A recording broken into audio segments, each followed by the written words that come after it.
Here, en dank en genadevolle God wat U vir ons is, en vir elke geleentheid wat U vir ons gee, om nog reg te maak. Here, ek dank U vir elke persoon wat hier sit vandag, en Here, mag ons hoor vandag wat U wil hê ons moet hoor, dat ons gesalf en geseën hier uit sal gaan, die Here, vol van moed, vol van krag, reg om die wêreld te kan vertel, van die awesome God wat ons dien. Dis my gebed in Jesus naam. Amen en amen. Nou kyk julle, ek gaan nou so 'n bietjie andersins begin, maar ek kan nou werklik vir julle sê, hierdie laaste ruk was nogal taaf. En sodra ou so in daai dal sit, dan wonder jy soms, Here, wat nou? En dan kom maar 'n dag waar die Here net weer eens vir jou sê, boetie, relax. Ek is hier. En ek is in beheer, en God is nog steeds in beheer, julle, en ons gee vir hom die glorie vir dit altyd. Maar julle sal nou sien, ons het die laaste paar weke so 'n bietjie na Jesus se bergpredikasie gekyk, as iemand dalk nie hier was nie.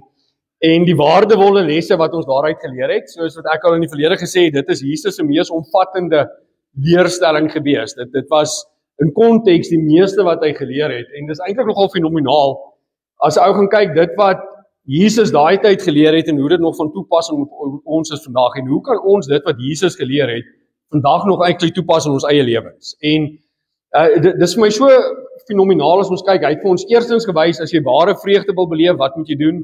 Laasweek het ons gekyk na wat het dit beteken toe hy die wet tot vervulling gebring het, en hoe die wet ons eintlik herinner hoe nodig ons God het, hoe die wet eintlik vir ons wys hoe faalbaar is ons, hoe vuil is ons, en ek wil nou nie die Engelse woord gebruik nie, maar hoe amazing was die Here se kruisdood vir ons gewees. En weet julle, ek is so hierdie week besig, en op 'n tyd kom ek weer af op ou Paulus, waar die Romeine vir hom sê, en hulle kyk so na hierdie genade van die Here, en hulle sê vir hom, so wat probeer jy nou eintlik vir ons sê? Ons moet meer sondig, sodat die genade meer kan word. En Paulus sê vir hulle, nee, julle verstaan dit eintlik heeltemal verkeerd, want julle het gedink, julle kan geregverdig word deur die wet, maar die wet kan jou nie regverdig nie. So, julle kan so lank na Matteus 5 toe gaan, maar ek het net so vinnig 'n stukkie in Romeine 7 vers 7, en dit sê hierso vir ons, wat sal ons dan sê? Is die wet sonde? Nee, stellig nie. Inteendeel, ek sou die sonde nie anders as deur die wet geken het nie, want ek sou ook die begeerlikheid nie geken het nie, as die wet nie gesê het, jy mag nie begeer nie. Nou, ek het nou met opset hierdie stukkie ingebring, want dit vorm deel van die volgende gedeelte in die bergpredikasie. So wat Paulus eintlik hier vir ons sê is, julle weet, ek sou nie eintlik besef het, hoe vuil is ek, hoe vrot is ek, hoe gevul met sonde as die wet my nie attent gemaak het op dit nie. So, die Here se genade is nie daar dat ons nou kan sê, en ek weet dit word geleer in party kerke, ek was al in so 'n kerk, waar hulle inteendeel vir jou sê, onthou man, alles is klaar vergewe, jy kan mal gaan. Dis nie wat dit sê nie, dit sê vir ons, moet ook nie God, wat is die Afrikaanse woord vir tempt, julle slim mensies wat hier voorsit, versoek, moenie God versoek nie. Julle ons speel nie games met God nie. So, ons gaan nou 'n bietjie kyk, wat beteken dit? Mag ons as Christene met opset sondig? Is die genade so groot dat ons maar kan lewe soos wat ons wil lewe en doen wat ons wil doen, en wat is die nagevolge van dit? Want ek het 'n ding, en ek noem dit gisteraand, wat ek my kinders leer, is elke keuse wat jy maak, dra 'n nagevolg. Elke ding wat jy doen, het 'n gevolg daaraan verbonde. Nou, as jy stupid goed doen, moenie vir die Here kwaad raak nie, want jy het die stupid goed gedoen, nie hy nie. As jy in sonde verval het, moenie God blameer vir die uitkoms, omdat jy dinge gedoen het wat teen die wil van God gaan. Alright, so ons gaan weer in Matteus wees, ons gaan so by Matteus 5 vers 21 wees vandag. Nou ons gaan nou sien, die wet het vir ons gewys, wat is sonde, en dit het nou, soos Paulus sê, vir hom geleer, hoe faalbaar is ek, hoe vuil is ek, en dan kom Jesus en hy sê, maar hoor julle, die wet was een ding, maar Jesus se standaard is eintlik 'n paar stappe bo hierdie wet. Jesus stel vir ons eintlik toe nou 'n baie hoër standaard as hoe die fariseërs en die skrifgeleerdes dit daai tyd geleer het. So eintlik sê Jesus vir ons, julle het nou gesien julle skiet tekort. Maar kom ek wys vir julle hoeveel tekort skiet julle eintlik. Okay, so as ons by Matteus 5 vers 21 is, dan sê dit vir ons, julle het gehoor dat aan die mense van die ou tyd gesê is, jy mag nie doodslaan nie, maar elkeen wat doodslaan moet verantwoording doen voor die gereg. Klein g. Maar ek sê vir julle dat elkeen wat vir sy broeder sonder rede kwaad is, verantwoording moet doen voor die gereg, en elkeen wat vir sy broeder sê raka, moet verantwoording doen voor die, nou kyk gou mooi in julle Bybels, hy is met 'n hoofletter geskryf, die groot raad En elkeen wat sê, jou dwaas moet verantwoording doen in die hel se vuur. As jy dan jou gawe na die altaar bring en dit jou daarby val dat jou broeder iets teen jou het, laat jou gawe daar voor die altaar bly en gaan versoen jou eers met jou broeder en kom dan en bring jou gawe. Wees gou goedgesind teenoor jou teeparty, solank as jy nog saam met hom op die pad is, sodat die teeparty jou nie miskien oorgee aan die regter en die regter jou oorgee aan die geregsdienaar en jy in die gevangenis gewerp word nie. Nou, julle kan hierdie gaan kyk. Jesus het gewaarsku oor die hel meer as enigiemand anders. Jesus was baie ingestel gewees, want weet julle hoekom? Hy weet waaroor die hel gaan. Predikante wil nie meer oor die hel praat nie, want dit is nie 'n lekker ding om te hoor nie. Predikante wil nie vir mense sê, as jy nie jou lewe oorgee aan die Here, is dit waar jy gaan opeindig nie, maar dis nie ek wat dit sê nie, want hierso sê Jesus dit vir ons. Inteendeel sal julle vind, Jesus het omtrent 25 keer oor die hel pertinent gewaarsku. Wat vir my sê, dit was vir hom 'n baie belangrike onderwerp geweest. Nou ek is nou nie weer hier op my moordenaar preek nie, maar hierdie gedeelte val eintlik in by dit. Want die eerste ding wat ons hier moet kyk is, Jesus begin sy stellings deur te sê, julle het gehoor, so daar is vir julle geleer, maar julle is verkeerd geleer, so ek gaan dit vir julle regstel. Nou Jesus het nie gegaan en negatief gepraat teenoor die Ou Testament nie, maar hy wil regstel wat die godsdienstige leiers van daai tyd verkeerd geleer het. Want julle moet nou een ding besef, ons kan dink ons is slim. Ons kan dink ons het wysheid. Julle, ons het nie 'n titseltjie van die wysheid en die kennis wat Jesus Christus het nie. Jesus Christus ken alles. So hy sê vir hulle, hoorie so, julle, daar was 'n paar miskonsepsies, daar's party dinge wat verkeerd geïnterpreteer is. Ons doen dit ongelukkig vandag nog. En Jesus sê, inteendeel gaan ek vir julle wys, wat is die dieper bedoeling rakende hierdie wet? Ek wil julle vandag eintlik reghelp. Ek gaan julle vandag een stap verder vat en ek glo persoonlik een stap nader aan hom. Nou, die eerste ding wat hy hierso aan praat is ons moenie kwaad doen teen ander nie. En dit word nogal baie, julle gaan Google bietjie die term, om kwaad aan te doen teenoor mekaar. En hoe praat die Bybel uit teen dit? Julle sal haar op julle rug laat opstaan, toe ek het dit agterkom hierdie week. Ek het nogal 'n ding ontdek, wat ek geweier het om te gebruik, en ek het dit die hele tyd vir Simon hy gesê, hierdie ChatGPT is vanaf die duiwel. En hierdie week sit ek die een aand en ek soek 'n bietjie 'n oefenprogram, want ek het laasweek by die dood omgedraai, en ek sê vir Simon, ek wil dit reg doen, en ek besluit ek gaan hierdie ChatGPT 'n go gee. Nou julle, hy is dalk van die duiwel in my oë, maar hy ding kan vir jou feite bring uit die woord van God uit, nê, wat my jare sou vat om te soek. En dan gaan kyk jy bietjie hoeveel keer praat die Bybel daaroor om kwaad te doen teenoor mekaar. En weet julle hoekom is die Bybel so erg oor dit? Want dit is 'n hartsaak. Ons nou gebid oor dit. Verander ons harte. Nou sê ek vir Simon, julle, ek werk so deur hierdie predikasie en ek kom agter, een van die grootste temas wat Jesus Christus hier vir ons leer is hart, hart en nogmals hart. Het jou hart verander. Toe jy sê, Here my God, ek neem U aan as my saligmaker, het jou hart verander. As jou hart nie verander het nie, het jy nie die Here jou God aangeneem as jou saligmaker nie. Ek kan jou dit waarborg, want dit is wat die woord van God vir ons sê. Die woord van God sê vir ons, jy moet 'n hartsverandering ondergaan. As jy 'n harde hart het jy nie die hart van Christus nie. Dit is so simpel en so eenvoudig soos dit. Jesus sê hier vir ons hoef nie iets fisies aan 'n persoon te doen nie. Nou ons almal voel partymal, jy wil daai ou so aan die skouers druk en kom net, verstaan wat ek vir jou sê. Maar Jesus sê vir ons, hierdie gaan baie dieper. Wat is in jou hart? Wat maak jy met die mense wat ek in jou hande sit? Wat maak jy met die mense wat ek om jou sit? Wat maak jy met my skepsel? En dan sê Jesus vir ons, julle moet een ding besef. Gee gehoor aan hierdie of jy gaan eendag in die hel se vuur brand. Is dit werd? Dit is so eenvoudig. Luister wat ek vir jou sê, want ek is bitterlik ernstig oor hierdie saak. So Jesus bring dit so mooi by mekaar dan ook, en hy sê vir ons, julle, gaan maak vrede. Wat doen ons? Daai een sal vir my sorry sê, dan sal ek gaan vrede maak. Jesus sê vir ons, gaan maak vrede, en weet jy wanneer sê hy moet jy dit doen? Dadelik. Hy sê inteendeel, as jy op pad is na die altaar toe, sit jou goed neer en gaan maak vrede. Hy sê nie vir jou, as die ou reg gemaak het wat hy aan jou gedoen het nie, as die ou terugkruip na jou toe nie, want ons almal soek dit. Hierdie ou moet sterk tussen die bene kruip, terugkruip na my toe, en dan gaan ek na hom kyk en sê, ek sal besluit. Jy moet maar nog so bietjie sterk tussen die bene staan. Jesus sê vir ons, nee mense, los waarmee jy besig is, gaan maak vrede met jou broer. Wie is jou broers en jou susters? Julle is my broers en susters, want ons is 'n familie in Christus. Die Here het ons aangeneem as kinders. Is dit werd om die risiko te loop om in die helse vuur te gaan brand?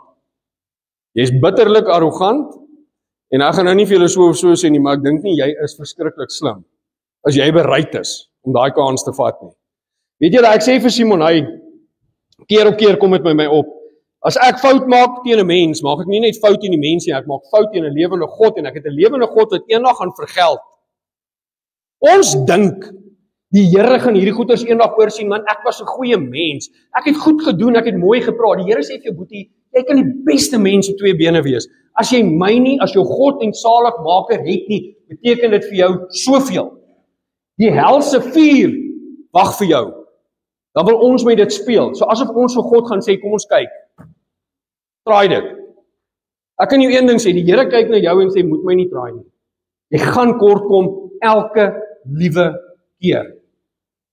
Nou, ek weet my moordenaar preek het mense geupset. Amper sit ek weer my hand in die sak en dan het ek van julle nog meer upset. Maar hierdie leerstelling val by dit in. Hierdie leerstelling gaan oor waar kom die woord vandaan? Kom uit jou hart uit. Dis 'n hartsaak. Nog die hele bergpredikasie kyk ons na, waarna kyk Jesus Christus? Na jou hart. Dit stem uit die hart uit.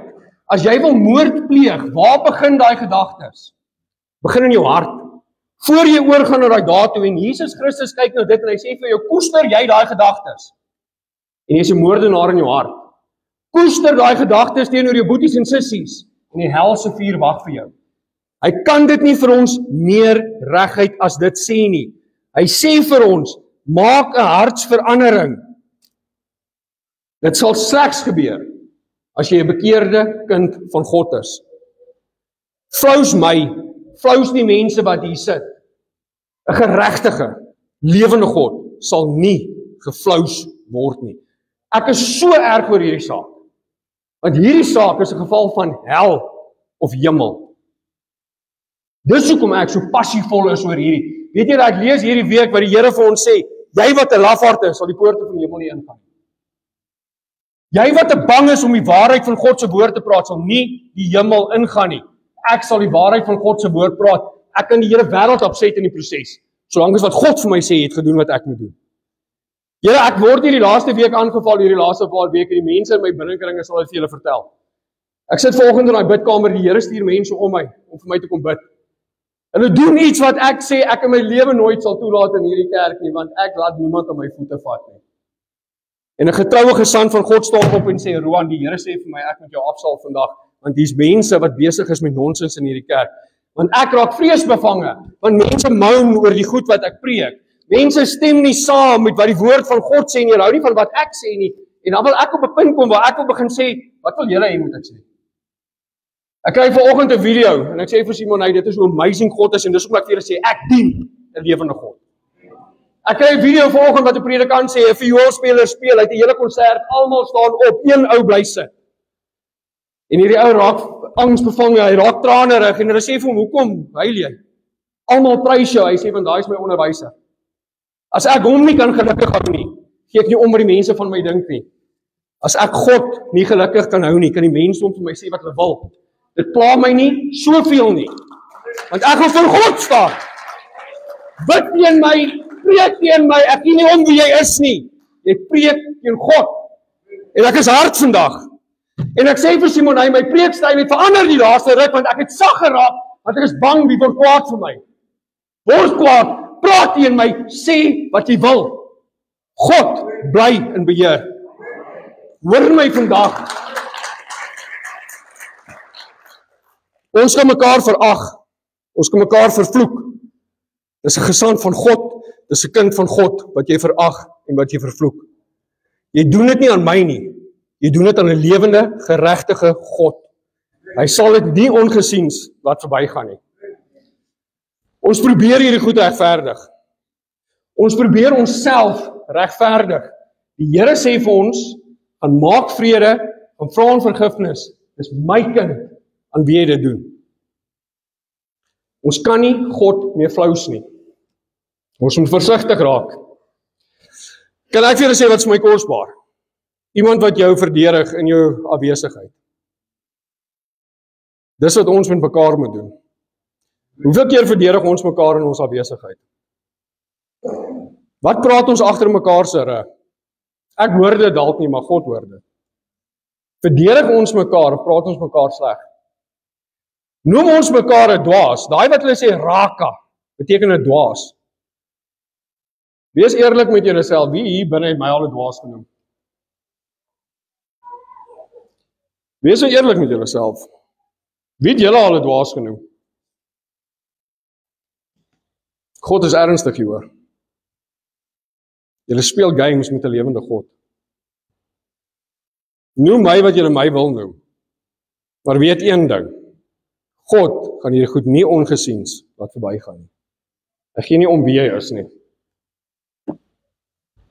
Ek kan nou vir julle een ding sê. Die woede wat jy in jou hart ronddra, die kwaad wat jy in jou hart ronddra, die veragting wat jy in jou hart ronddra, is nie die hel se vuur werd nie.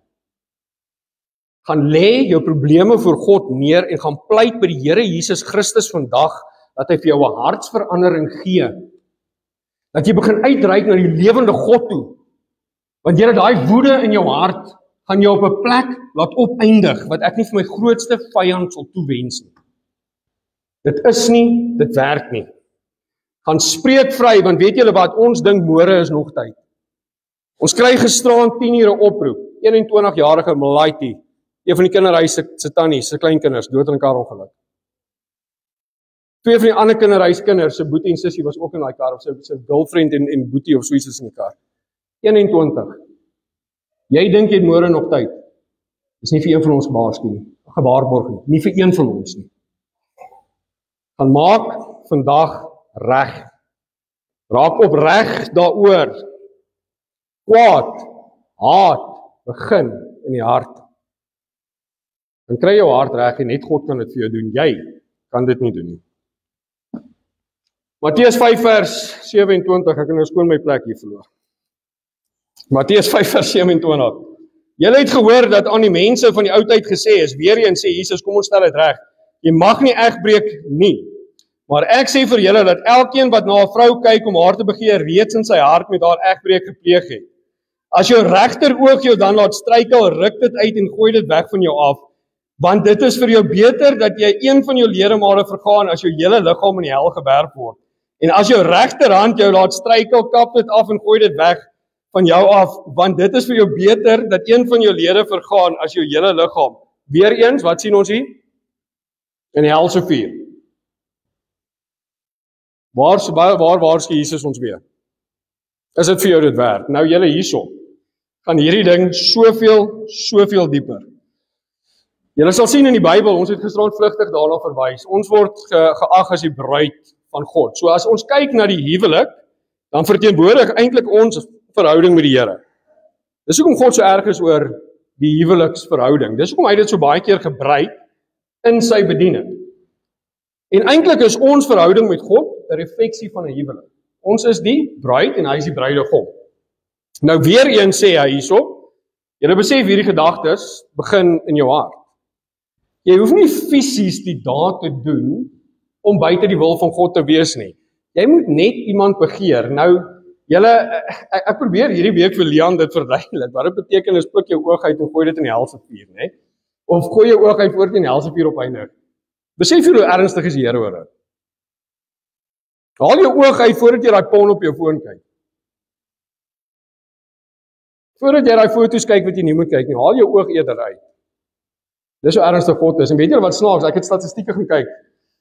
Moenie dink dit is middeljarige mans wat vasgevang is in pornografie nie. Statistieke wys vir jou kinders van 10 jaar af oud word blootgestel aan dit en dan wys dit vir jou dat vrouens 30%, en ek dink dit is eintlik nie die korrekte syfer nie, is heel moontlik hoor. Van vrouens kyk dit ook. So moenie dink as Jesus hierso praat van die mans, die vrouens is vrygeskel nie. Nou julle ek ken dit. Ek ken dit. Daai verskonings wat ons maak. Ag Here, dit is soos kuns. Die Here het daar so mooi geskape. Hoekom mag ek nie kyk nie? Julle iemand wat mooi is mooi, iemand wat aantreklik is aantreklik. Hier sit 'n aantreklike jong man hier voor my. Kyk nou hoe mooi smaai hy. Dis 'n aantreklike jong man hierdie. Daar's niks fout daarmee om te sê ek erken, kyk hierdie man gaan 'n paar girls se knie laat maak nie. Maar as jy na hom kyk met welis, dan is jy besig om verkeerd te maak. Dan het jy egbreek gepleeg in jou hart. Nou julle, die mans doen dit, maar die vrouens doen dit ook. Daai mannetjie in daai boerboelbroekie. Hy kan maar sy skoene, julle weet dit. Doen julle dit nie ook nie? Verkeerd bly verkeerd, mensies.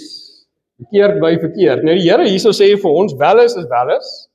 Maak nie saak hoe jy dit probeer verdedig nie. En vir my die mooi gedeelte van hierdie is in Korintiërs sê dit vir ons, jy moet jou gedagtes gevange neem tot gehoorsaamheid aan Christus. Nou kan ek julle gou-gou ding sê, ons maak baie keer die ding, ons blameer die persoon. Maar sy het met 'n kort rokkie daar aangekom, en dink ek, okay, maar hoekom het jy gekyk? En toe jy gekyk het, hoekom het jy welis gedagtes gekry? Hoekom het jy daai gedagtes nie gevange geneem tot eer en verheerliking en gehoorsaamheid aan Christus nie? Want ons blameer die persoon. Nou ek het 'n paar dingetjies hierso. Julle weet julle wat? As 'n meisiekind van die wêreld hier inkom met 'n kort rokkie, ten minste kom sy in die kerk. Ten minste kan sy die evangelie van God kom hoor. Maar ek het nogal hierdie week so besef, as ek dalk besig was om eerder in my Bybel te kyk, het ek dalk nie die girl raak gesien met die kort rokkie nie. As ek dalk besig was in aanbidding tot die Here, het ek dalk nie die girl gesien in haar kort rokkie nie. Waarop fokus jy? As jy op die regte plekke fokus, kan jy nie eens agterkom, jy stap 'n girl in met 'n kort rokkie. Nou, ek kan nou nie dieselfde voorbeeld van die mans gebruik nie, maar vir die vrouens sê, want ek weet nie, hier's min ouens wat sonder 'n hempie inloop met 'n sixpack, maar die idee bly dieselfde. As 'n ouetjie instap, Brandon, kom nou, jy's mooi gebou, trek uit jou hemp wat ons sien. Maar julle verstaan wat ek vir julle sê, as Brandon nou die dag besluit, hy loop hier in met 'n sixpack en julle klomp girls kyk vir hom, dan is dit dieselfde prinsip. Hoekom kyk julle vir hom? Kyk eerder in jou woord, kyk eerder God op na die Here. Nou ek moet vir julle sê, daar is 'n standaard. Goddelike vrouens trek aan soos 'n goddelike vrou. As jy 'n koningskind is, wil jy nie vir die wêreld dit wys wat eintlik aan jou man behoort. So as 'n goddelike vrou moet jy die begeerte hê om ordentlik aan te trek. Ons maak die fout om te dink almal wat hier inloop is goddelike vrouens. Here, as iemand hier inloop met 'n kort rokkie aan, kyk op na die Here, kyk af van jou Bybel, moenie die persoon kritiseer nie, want dalk die dag wat sy die Here ontmoet, dan word daai rokkies al hoe langer. Ons moet besluit waarop plaas ons fokus, want dit is maklik om die wêreld te blameer vir die foute wat ek maak. Here, maar dit was nie ek nie, dit was sy. Kan jy dink sy gaan eendag voor die Here staan soos wat ek eendag voor die Here gaan staan? Dan moet ek vir die Here sê, okay, maar dis nie my skuld ek het porn gekyk en is op my foon. Dis is my skuld. Hoekom moes dit op my foon gewees? Dan gaan die Here vir my sê kon jy regtig nie afgesit het nie.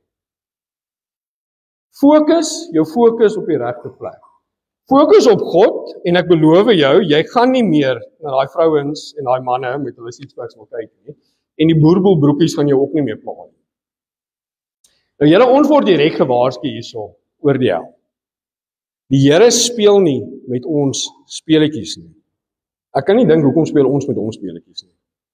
Ek hoor dit, ek beleef dit, ek sien dit en dit maak my eintlik soms nogal bang. As ek kyk na hoe mense met God maak, hoe hulle van God praat en hoe hulle met God praat, en dan dink ek, weet julle wie is God werklik? En weet julle, ek gaan hierdie nou bysit. Dis eintlik 'n woord op sy eie daai. Julle mag my vra, hoekom is ek so erg oor dit? Dat ons 'n sterk geestelike verhouding met God kan hê. Wat maak dit saak aan my, hoe jy die Here dien? Dit het niks met my te maak. Maar kan ek gou vir julle sê, wie van julle is bewus wat duidelik in Nigeria aangaan? Die hoofstroom media gaan dit nie vir jou vertel nie. Christene word by die honderde uitgemoor elke dag. Ek sien nou die dag 'n video waar 'n ou in 'n kerk sit. Daar's nie 'n dak oor nie, daar's omtrent nie 'n stoel in daai kerk oor nie. Hy en sy gemeente sit en prys die Here. Hoekom doen hulle dit? Want hulle weet wie God is. Vir hulle gaan dit nie oor die gebou nie. Dit gaan oor die God. Julle, ek sien 'n video waar 'n predikant staan, langs 'n oop graf, jy kan van die voete sien. Ek skat seker 15 mense wat daar lê. Wat hy sê, ek is so moeg vir die begrafnisse, maar julle weet een ding. Daai mense het tot die einde toe gestaan vir Christus. Hoe het hulle dit reg gekry? Nie uit hulle self uit nie. Omdat hulle verhouding met God sterk genoeg was. As jy geestelik nie sterk genoeg is nie, gaan jy die aanvalle en die aanslaan nie weerstaan nie. Die dag wat daai jihad hier instap met sy gebeur, is 90% ek dink jy uit. Want ek het nog planne vir môre. Ek het nog dinge wat ek wil doen, en die Here Jesus sê vir jou, daar's eintlik nie 'n groter voorreg om so te sterf nie. Gaan jy geestelik sterk genoeg wees, as die regering die dag die keuse voor jou sit? Deny Christ, en jy lewe, of staan vir Christus en jy sterf. Dit is so maklik om lippetaal te gee aan dit, as jy nie in daai posisie sit nie. Julle, ek sien video's in Nigerië, waar die mense uit die kerke uit hardloop, en staan daar ouens so en maai hulle af. Dis horribaal om dit te sien. Maar julle weet, as dit in Nigerië gebeur, is dit te sê, dit gaan hier gebeur. Ek vertel gisterand, ons het 2 memorandums gestig in hierdie wêreld. 'n Oosterlike memorandum, waar hulle sterf vir hulle geloof, waar hulle in tronke gegooi word, waar hulle die Bybelversies lees, dan eet hulle dit, sodat die tronkbewaarders nie by hulle vind nie, want hulle sla daai mense pimpel en pers. Dan het ons die westerse memorandum, hier waar ons lewe. Hier moet dit goed gaan. Rykdom, gesondheid. Nou gaan ek na my skrif toe, want vir dies wat my ken sal weet, hierdie is die kosbaarste 66 boeke wat ek in my hand kan vashou. Die mense wat my ken sal hoor, hulle sal dit vir julle sê. Hierdie ding, daar's nie vir my 'n kosbare woord as hierdie nie, want hierdie is die woord van God. Hierdie woord van God sê vir my, Roan, wat het met my disippels en my apostels gebeur, wat eers die evangelie gaan verkondig het? Horribale dode gesterf, hulle het tot die einde toe vasgehou aan die Here. Wat het met die oorspronklike kerkvaders gebeur? Julle weet die ou wat die Bybel in Engels vertaal het, is aan 'n styk gebrand lewendig. En terwyl hy daar staan, sê hy, ek sal nie my God deny nie, want hy het aan my niks verkeerd gedoen nie. As jy geestelik nie sterk genoeg is nie, gaan jy nie daar staan nie. Die memorandum wat geskep is in die westerse wêreld, en ek glo persoonlik is omdat die Here ons nog genadig is. Die Here gee ons nog kans om sterk in ons geloof te word, sodat as by ons deur kom klop wat in die ooste gebeur, is ons reg. Dan is ons warriors, gegrond en gevestig in God. Dan sal ons, soos die disippels en die apostels sê, dis reg, kruisig my eerder onderste bo, want ek verdien nie om soos my God gekruisig te word nie. Dan sal ons, soos die disippels en apostels sê, ek sal my God nie ontken nie, want ek weet wie my God is. Dit is hoekom ek so ingestel is, dat ons geestelik sterk moet word. Dit gaan nie oor my nie. Dit gaan nie oor die eer wat ek kry nie. Dit gaan nie oor 'n kerkbanke wat vol sit nie. Dit gaan vir my daaroor dat die dag wat jy tussen lewe en dood moet kies jy die dood want jy weet jy gaan lewe. Want die dood op hierdie aarde gaan vir jou 'n aanwinst wees. Your best life will not be lived now. Your best life is yet to come. Julle, jou beste lewe kom. As hierdie jou standaard van jou beste lewe gaan wees, het ek eintlik vir jou, dit is my so hartseer om te dink, hierdie kan enigstens ooit die beste lewe wees. Julle, jou beste lewe kom. As jy geestelik sterk genoeg is, gaan jy vir daai man sê, dis reg, maak nie saak wat gebeur nie. My God het aan my niks verkeerd gedoen nie. So hoe ook al jy my dood vandag, ek vertel gisterand vir hulle, julle weet, hulle het op 'n tyd mense in boomstompe gesit. Dan saag hulle daai ouens so. Lank, horribaal, seer, hulle torture jou tot jy dood is. En terwyl daai mense so gesaag word, draai hulle nie hulle rug op God nie. Jy sal stories hoor van ouens wat lofsange sing terwyl dit met hulle gebeur. Hoe gebeur dit? Niks wat uit jou uitkom nie, maar is die gees wat binne in jou is. Wat se gees is binne jou? Julle, dis vir my belangrik. Want weet julle wat, nie net is God vir my 'n werklikheid nie, en ek het dit vanoggend weer gesien. Die Here, ons dien 'n lewende God. Julle, maar die hel is ook 'n werklikheid. Weet julle hoe amazing is dit om te dink, die genade en die liefde wat God aan ons almal betoon wat hier sit vandag.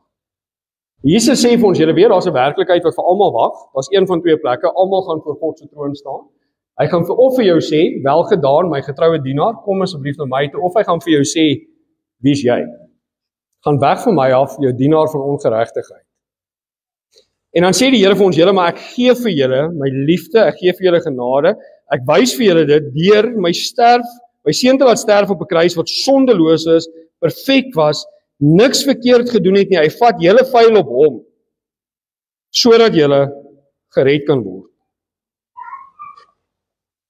As jy geestelik nie sterk en rein word nie, gaan hierdie wêreld jou nie net opvreet nie, hy gaan jou inslig en hy gaan vir jou uitspoeg. En jy gaan slegter afwees as voordat jy begin het. Geestelike reinheid en geestelike sterkheid gaan slegs gebeur as jy 'n hartsverandering ondergaan. Jy gaan slegs 'n hartsverandering ondergaan as jy die Here Jesus Christus jou God en saligmaker maak. As jy erken wie sy seun was wat aan die kruis vir jou gesterf het, sy sondes op jou gevat het. 3 dae later uit daai doodheid opgestaan het. Die disippels en die apostels aangestel om die evangelie die wêreld vol te gaan verkondig, dat ons die voorreg het vandag om hier te sit gemaklik in ons stoele, met die woord van God in ons hand, boeties en sissies om ons. Nuwe skepsels, nuwe mense, 'n hartverandering, 'n liefde vir mense wat jou haat, 'n liefde vir mense wat jou bespreek, 'n liefde vir mense vir wie ek 'n seën bid. Dit was seker vir my een van die moeilikste goeters om te kop. Mense wat my sleg sê, mense wat my vervloek, mense wat my raak kan noem. En ek bid en ek sê, Here, seën hierdie mense asseblief. Nie 'n valse seën nie, maar seën hulle dat hulle U sal ontmoet. Seën hulle dat hulle weet wie U is. Seën hulle dat ek eendag die poorte saam met hulle kan ingaan, want God, met U genade en U geregtigheid, speel ek nie. Julle, hierdie waarskuwings is hard, hierdie woord is hard. I lost my cool en ek gaan nie om verskoning vra nie. I lost my cool want ek is nie net passievol oor my eie redding vir God nie, maar ek is passievol oor elke boetie en sussie wat die Here hier geplaas het. Ek is passievol oor julle. You won't believe it. Ek sê dit elke week en die mense dink ek lieg. Julle, ek sal nie op 'n kansel staan of julle lieg nie. Ek het julle werklik lief, al ken ek van julle skaars. My kinders en soms kan my vrou op my laaste nerve werk. Dan voel ek dalk ek like julle nie vandag baie nie, maar ek is lief vir julle. Dan kan ek julle gou 'n geheim vertel. Partymal like ek van julle ook nie baie nie, maar ek bly lief vir julle. Dis nie lekker as ek hierdie goeters hoor nie, dit maak seer. Ek sê dit vanoggend vir hulle, weet julle, jy kry kritiek. Mense sê vir jou dankie dat jy gehoor gee aan God se woord, dan sê ek eers dankie, dis awesome, dan sê daar een nou vir jou, hoorie, dwaas. Dan dink ek, ag nee.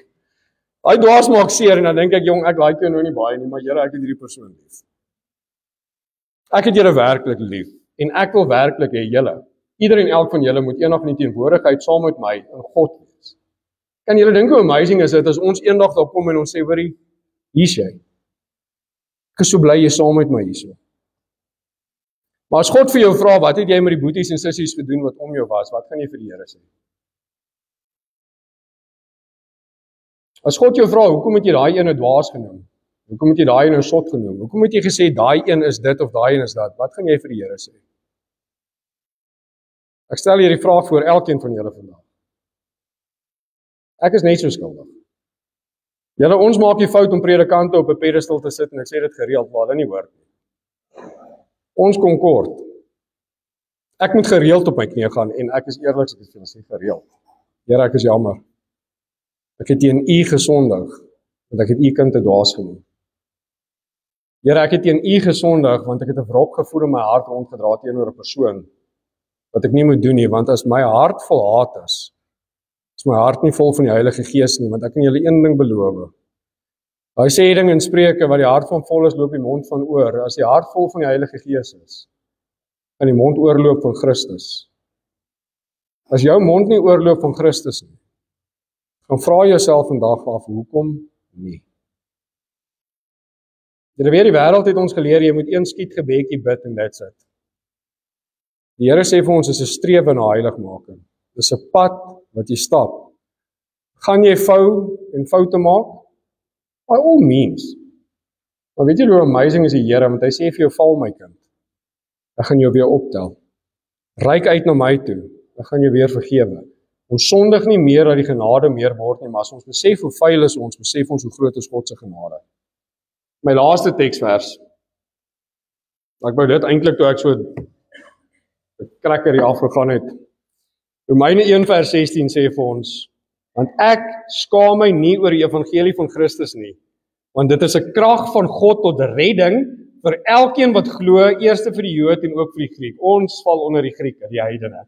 Want die geregtigheid van God word daarin geopenbaar uit geloof tot geloof, so geskrywe is, maar die regverdige sal uit geloof lewe. Julle die Here gee vir julle die geleentheid vandag om reg te maak. Ek wil by julle pleit, moet asseblief nie hierdie geleentheid laat verbygaan nie. Ek verstaan ons almal dink ons het nog baie tyd. Ek verstaan ons almal dink ons het nog tyd om te vergewe en vry te spreek. Julle spreek vandag vry, vergewe vandag. Ek pleit dit by julle want ek wil regtig julle almal eendag saam met my sien. Die realiteit is ongelukkig. Die woord sê vir ons nie almal gaan nie. Maar julle, jy kan nie eendag vir die Here sê ek het nie geweet nie. Almal het vandag hierdie woord gehoor wat hier so sit. Dankie Ronald. Goeiemôre ek wil net 'n gedeelte sê vir 3 is Romeine 3 opstel. Beteken dat ons afstaan. Luister wat sê die 3 as jy die Bybel die 3 gaan lees, dan is daar van vers 7 af. Maar die huis van Israel sal na jou nie beluister nie, omdat hulle na my Here nie wil luister nie. Want die Here huis van Israel het 'n harte voorig en ongevoelige hart. Maar dit is nie almal van ons nie. So as jy skuldig is, dis wat sê jy. Ek maak jou aangesig roon, net soos hulle aangesig en jou voorhoof, net soos hulle voorhoof roon. Jou voorhoof maak ek soos 'n diamant, as rood. Jy mag nie vir hulle bevrees of vir hulle beskik wees nie, omdat hulle wederstrewig huis is, wederstrewig mense is. Peter het vir my gesê, mensekind, jy al my woorde wat ek vir jou sal sê, in jou hart, en hoor hulle met jou ene, hoor hulle met jou ore. Ek kom, gaan na die ballende, na die kinders van die volk, en spreek met hulle en sê vir hulle, so spreek die Here, of hulle al luister of nie. Ek wil dit herhaal, so spreek die Here, of hulle luister of nie. Dankie baie. Ek gaan 'n laaste ding by julle los vandag. Kom ons let bietjie vandag op hoe ons van mekaar agter mekaar se rug praat. En ek wil regtig hê julle moet attent raak op dit. Want julle moet een ding besef, die persoon van wie jy so praat hoor dit nie. God doen. En ek het hierdie week moes ek vir my dogtertjie dit verduidelik. Want ek weet nie of julle al gesien het dat sy kinderbekkies kan 12-jarige dogtertjies wees nie. En nou kom sy met hierdie hartelus en vertel ons 'n storie en ek sê van my kind, "Wow, wat jy my nou vertel, sal jy dit voor die maatjie vertel?" En sy sê, "Hoekom?" Ek sê, "Want wat jy my nou vertel, is dit opbouend oor jou maatjie of is dit afbreekend oor jou maatjie?" Nee, maar dit is wat ons gehoor het en dis nie dat ons skinder nie en ek sê vir my kind, as jy dit nie voor hierdie persoon sal sê nie, moet dit nie eers vir my sê nie, ek wil dit nie hoor nie. As jy hierdie maatjie van jou wil sleg maak, ek het niks teen jou maatjie nie, ek ken skaars hierdie maatjie. Moenie haar voor my sleg maak, sy het aan my niks gedoen. So ek wil julle vandag regtig, vat hierdie volgende week en gaan kyk 'n bietjie wat ons van mekaar en oor mekaar sê, daar waar die persone dit nie hoor nie. En as jy voel dit is nie verkeerd nie, sê dit voor daai persoon volgende week. Die Here hoor elke woord, die Here sien elke gedagte. God deursoek ons harte. Kom ons raak attent op wat ons met die boeties en sissies doen wat die Here vir ons gegee het. En kom ons raak regtig lief vir mekaar met 'n goddelike liefde. So ek gaan vra dat julle asseblief die oë sal sluit. Here, U ken my hart eerste en alles, staan ek hier voor en ek vra die Here maak my hart eerste rein. Here, maar ek wil bid vir elke boetie en sussie wat hier sit, elke persoon wat U in my hande gee. Here, dit maak soms nie eens vir ons sin nie, maar ons raak lief vir mekaar. Wat 'n goddelike liefde is. Maar Here, ek wil ook vra dat ons mekaar sal begin opdra in gebed. Dat ons eerder mooi oor mekaar sal praat as wat ons sleg praat oor mekaar. Here, dat ons sal begin besef as ons mekaar sleg praat, maak ons 'n skepsel van U sleg. Ons praat sleg van iemand wat U geskape het, Here, en ons het geen reg om dit te doen nie. Here, ek wil vra dat ons vandag sal begin met vergifnis teenoor mekaar. Soos wat die woord sê, as jy weet, jy moet gaan vergewe en vryspreek, los waarmee jy besig is en doen dit dadelik. Here, ek wil nooit die mense bang praat om die Here te dien nie, maar die hel is 'n werklikheid. U geregtigheid is 'n werklikheid. Here, en ons almal gaan eendag voor die troon staan. Here, U ken my hartsbegeertes en U weet, ek het so liefde, want ek wil soveel mense saam met my eendag. Here, U sê, U wil ook nie een persoon laat verlore gaan nie, so ek vra dat U ons sal help, dat ons sal uitreik na mense toe met 'n goddelike liefde, hulle die goeie nuus gaan vertel, liewe Here, maar ek wil vra dat ons ook sal begin doen wat die woord sê ons moet doen, dat ons mekaar sal vergewe, mekaar sal vryspreek, mekaar sal ophou bespreek en beskinder. Here, maar dat ons sal begin doen wat U van ons verwag om te doen, soos goddelike, wedergebore kinders van God. Geesgevuld, nie net lippetaal nie, Here, maar 'n hartsverandering, 'n gedaanteverwisseling, opreg, 'n kind van God wat ons nie skaam vir die evangelie nie. En Here, die dag van die stryd kom, die dag wat ons in daai dal sit, sal ons opkyk na U, ons sal ons oë fokus op U en ons sal ons gedagtes fokus op U. Here, ek wil U vandag dank vir die wonderbaarlike, lewende en geregtige God wat U is. Ek wil vir U dankie sê vandag vir elke persoon wat vir ons bid. Ek wil vir U dankie sê vandag vir elke persoon wat ons hande omhoog hou. Elke persoon wat ons beskerm. Elke persoon wat na ons kyk en ons opdra na U toe, wil ek vandag vir U baie dankie sê. Here, maar ek wil vandag 'n seëngebed bid vir elke persoon wat teen ons bid, wat teen ons staan, wat teen hierdie gemeente staan. Here, seën hulle, salf hulle, dat hulle 'n goddelike aanraking sal kry, soos wat net U dit kan doen, Here, want ons kan die saadjie plant, ons kan dalk die water gooi, maar Here, U is die een wat laat groei. Here, laat die mense begin luister vir U Heilige Gees, want ons as mens kan niks doen, sonder die gawe en die genade en die krag wat U vir ons gee nie. Dit is my gebed vandag, so ek los julle met die genade van die Here Jesus Christus, die liefde van God die Vader en die gemeenskap van God se Heilige Gees bly en sy met elkeen van julle. My gebed in Jesus naam. Amen.